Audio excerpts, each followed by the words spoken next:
nantinya harapannya seperti apa, tugasnya seperti apa juga. Tadi udah dijelasin panjang lebar gitu. Boleh lagi Pak. Ayo Pak Mardhani. Gue ngejelasin apa? Gue ngejelasin apa? Udah dijelasin tadi itu. Panjang lebar. Iya. Makin dijelasin makin pening kepala gue nanti itu. Singkat aja Pak. Iya. Singkatnya. Lu tanya apa Tadi lagi? panjangnya ini. Yang ini singkatnya. Iya. Apa singkatnya? Nanyanya apa? Tujuan peluncuran AUKUS ini Pak.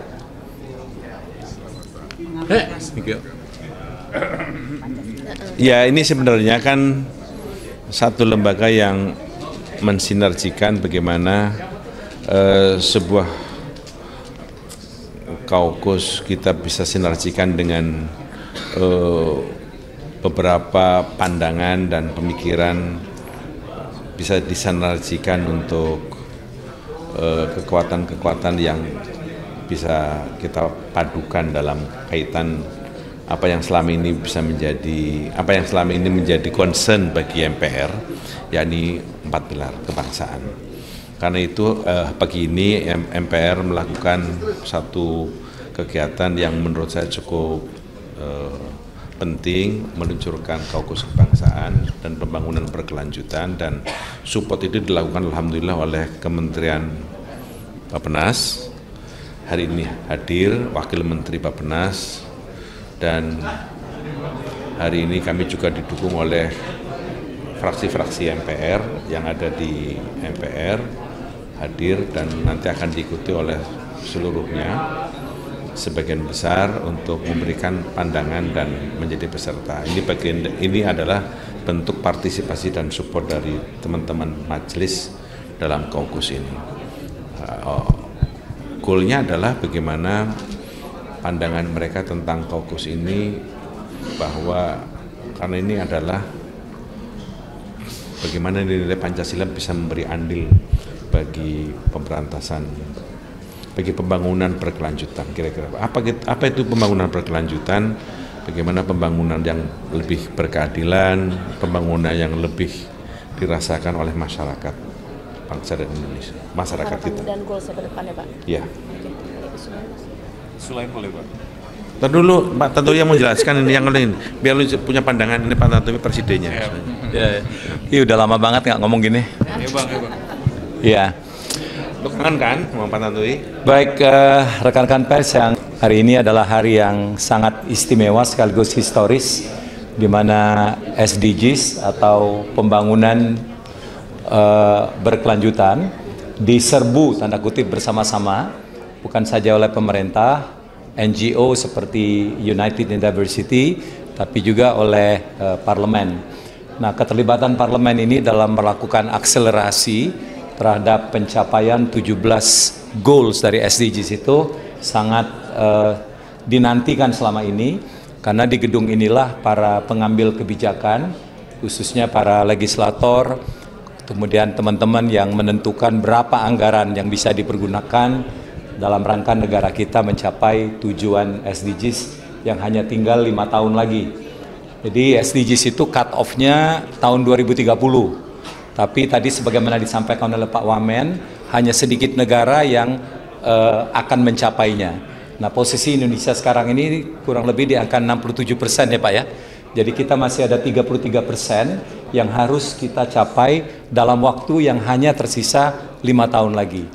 Nah, SDGs ini di samping kemauan politik, dukungan politik, juga dukungan anggaran.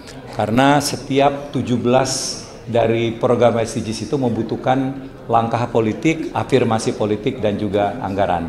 Nah, kami sangat berbahagia bahwa MPR yang merupakan wadah dari seluruh wakil rakyat, baik DPR maupun DPD, terlibat.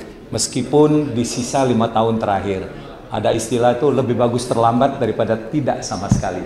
Oleh karena itu, sekali lagi terima kasih untuk inisiatif ini, dan kami berkeyakinan bahwa insya Allah kita akan sampai ke satu tujuan atau titik yang kita harapkan bersama. Siapa? Saya? Oh, ini lain lagi.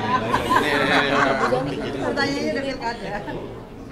Ini Bang biasanya Saya di rumah di Tangerang, di TPS di Kelapa II. Saya ya. Saya bisa nyoblos di Kelapa II. Kelapa II Tangerang. Iya. Kita cuma rekod ya Pak.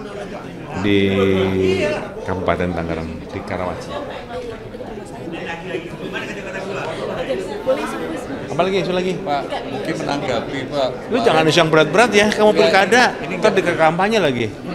Ini menanggapi aja Pak. Kemarin Sekjen PDIP Hasto bilang nyindir paslon 01 nggak nyoblos di Jakarta, malah nyoblos di daerah masing-masing Bandung dan Bogor. Mungkin ada tanggapan? Pak, terkait dengan surat dari Pak Prabowo dukungan ke Pak RK, Pak, gimana tanggapannya Pak? Surat yang beredar tuh Pak. Itu surat dijelas, itu surat cukup jelas, tegas dalam kedudukan beliau sebagai Ketua Umum dan Ketua Dewan Pembina Partai Gerindra. Sorry, begitu. Itu suratnya jelas, ya. Kenapa disuarakannya waktu masa tenangnya dia? Enggak, kemarin. Kemarin apa kapan itu loh? Itu. Sebelum masa tenang itu. Mungkin ya, mungkin. Ada tanggapan lainnya Pak, berita lain Pak. Mungkin ada tanggapan dari Ketua MPR soal dalam seminggu terakhir ada 2 polisi melakukan penembakan, 1 polisi tembak polisi, 1 polisi tembak paskibraka.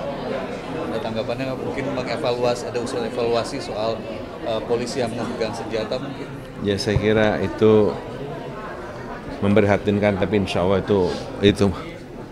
itu memprihatinkan, tapi saya yakin itu segera bisa diselesaikan dengan baik oleh teman-teman, oleh aparat kepolisian. Ada usulan ke Kapolri Pak untuk pengelolaan senjata api yang dipegang oleh sebenarnya prosedur untuk kepemilikan senjata api sekarang ini sudah cukup ketat, termasuk SNP senjata api baik aparat ataupun non aparat itu sudah cukup ketat selama ini. Tapi kan namanya orang ya, kadang-kadang suka ada kekhilafan, ada suka kealpaan dan suka emosi saya kira. Dan orang untuk mendapatkan izin pegang senjata api ada tes, ada segala macam prosedur itu dilalui. Karena yang dipegang itu menyangkut tentang keselamatan diri dan keselamatan orang lain, sehingga sebenarnya prosedur itu saya lihat sudah cukup pas, sudah cukup benar.